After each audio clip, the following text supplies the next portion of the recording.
Hello, my name is Scott Dixon. Join me as we visit historical sites, fine dining, and adventures, all on Fresh Catch.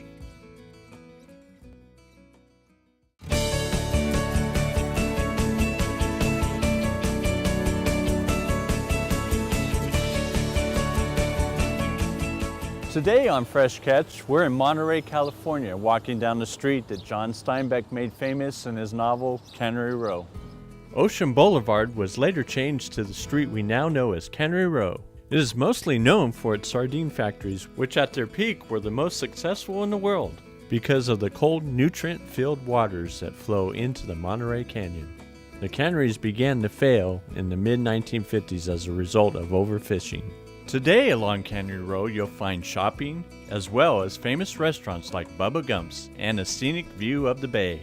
One of the most popular tourist attractions is the Monterey Bay Aquarium and its marine life.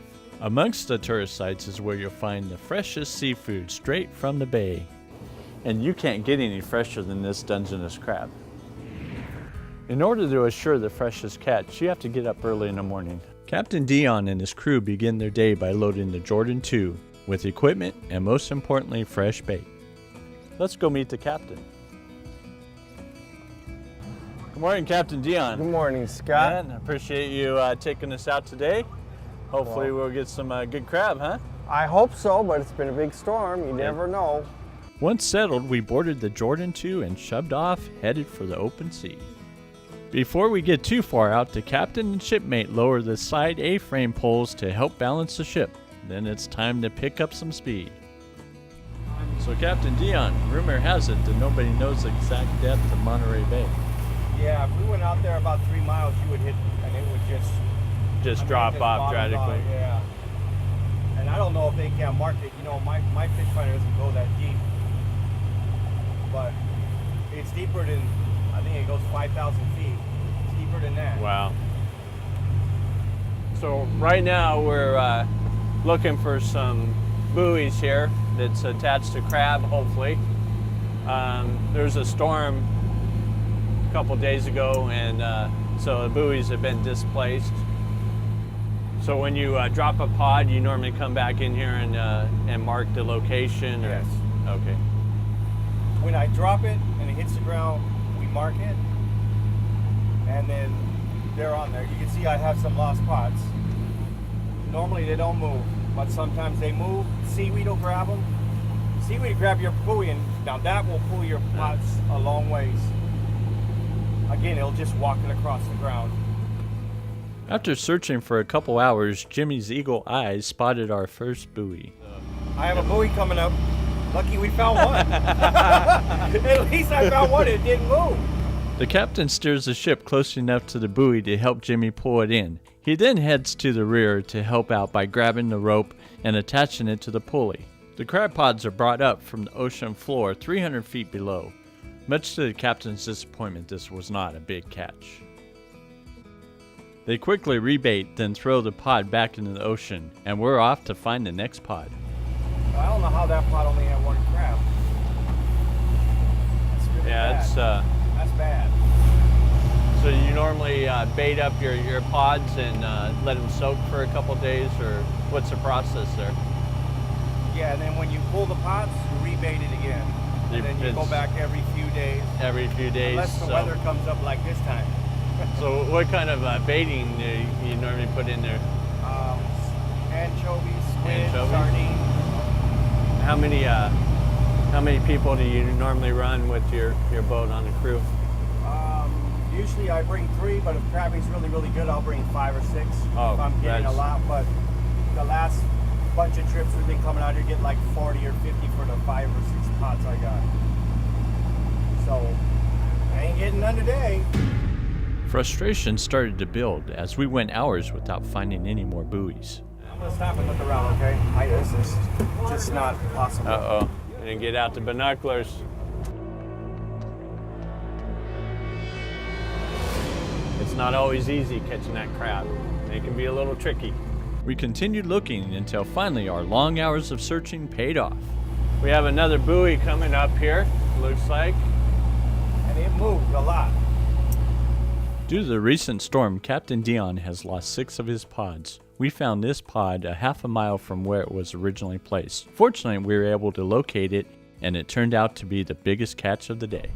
Well, what I'm going to do is I'm going to get this to the restaurant, and hopefully the chef's going to make us a nice dish. All right. All right. Enjoy. It's Thanks been a lot. pleasure. Okay. Thank you. Bye.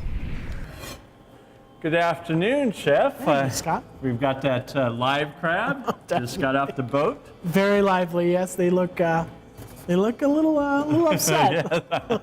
Well, today we have a special treat where my good friend here, Jeff Gladstein, is going to actually prepare us a nice little crab dish. Yeah. Today we're going to cook an Asian crab pasta, and it's inspired by my wife, who's a wonderful cook in her own right. To begin the process, the chef prepares a boil and completely submerges both crabs, leaving them to cook for 10 minutes. And you can tell they're done pretty much because they're definitely red and yes. definitely cooked off. They look good. All right, we will then proceed to clean the crab. The first thing you want to do is you want to remove this little triangular piece. It's called the apron.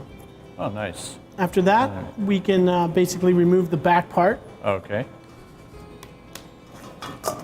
We want to remove these. These are basically the gills. Okay. You don't want to eat these because these can be actually toxic. And this is what we call the crab mustard right here. Some people like it, some people don't. Some people really think this is like very important part, very tasty part of the crab. Yeah. Okay, so we're going to basically make it a little easier now. I'm going to just start to begin to cut him up and basically disassemble him. So the first cut I'm going to make is right down the middle. Gotcha. We can now just basically begin to twist off the legs. And this part, you know, there's meat in here, so we'll also be getting some of that as well. When I have crab claws, the cleaver is very nice. It's a very heavy thing. You can just basically crack it like that. Very good. And we can really extract the meat quickly and easily. So the recipe's going to take 2 crabs? Yes, absolutely. All right. Awesome. So you're going to have about 2.5 pounds of meat total. All right, Chef, it looks like we got plenty of crab for the dish, right? Definitely. Looks great. And did a real quick cleanup, so Definitely. now we're ready to move on to the next stage. Pretty much. The only thing I got to do right now is just chop up a couple mushrooms. Okay. These are shiitake mushrooms, and I'm going to remove the stem, and then just basically cut them nice and thin. This adds a nice little earthy tone to the dish. And there we go. So I'm going to basically put all these in with the peppers. So this dish is a very simple dish in terms of the amount of ingredients. So are you ready? I am ready. Definitely. All right, so let's start with the oil. We're going to heat that oil up. Basically, we're going to take the oil, heat it in this wok. After that, we're going to add some garlic and ginger. That's about 4 cloves of garlic. After that, I'm going to use about 2 inches of ginger. Basically there. And then we're going to add the green onions. And you can already start to smell it. It's very fragrant. Now we're going to start with the peppers and the mushrooms. All right. And get those going.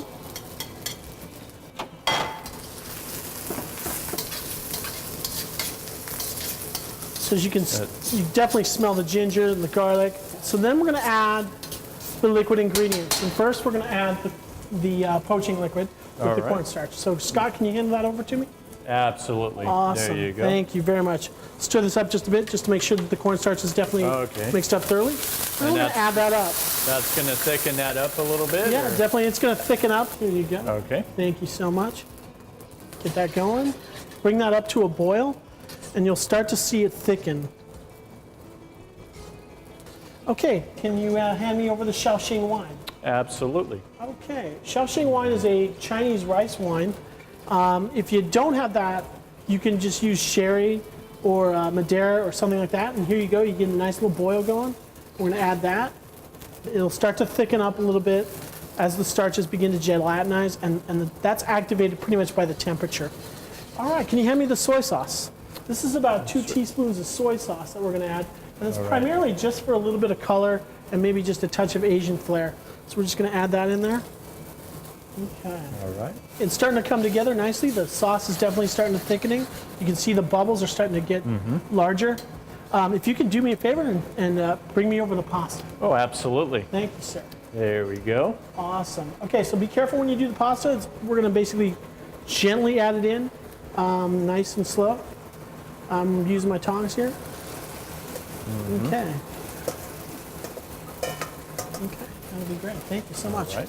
Basically coat the pasta in the sauce and get all that stuff going. So we're down to our last ingredient, which would be the crab, which you've worked so hard for. Yes, the star of the show. Definitely, so much. All so right. if you can hand me that, that would be great.